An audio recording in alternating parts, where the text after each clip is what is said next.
In today's video, I'm going to be showing you how I was able to achieve this simple, beautiful hair wrap. Sometimes you just want a different look or to cover your hair that is not nice. So let's go show you how I achieved this.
So if you have a simple occasion or you don't want to actually show your hair or something, so you can do this simple hair wrap. Okay, so this simple hair tie or simple hair wrap is just a simple way of you having another beautiful style. So it's just simple, the way you see me doing right here. Okay, so it's just nice.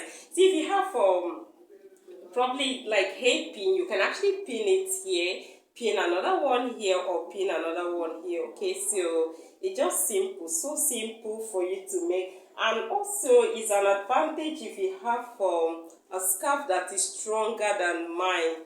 If you have a stronger scarf, is actually a plus. Okay, you have a stronger scarf is nice because my scarf is soft. Okay, so that's why I did it this way. If you have a stronger, that you can just, I actually wanted to adjust to some extent here, but the scarf is so soft. Even if I adjust it to some extent, it won't actually look nice. So I just did it this way. So if you have a hair packer that has some nice ribbon, you can actually tie it around here and it comes this way and give you another beautiful design. Okay, so it's just a simple way of doing your hair wrap. So if you find this video useful, please drop your comments and like and share the video, and also subscribe now. So see you in my next video.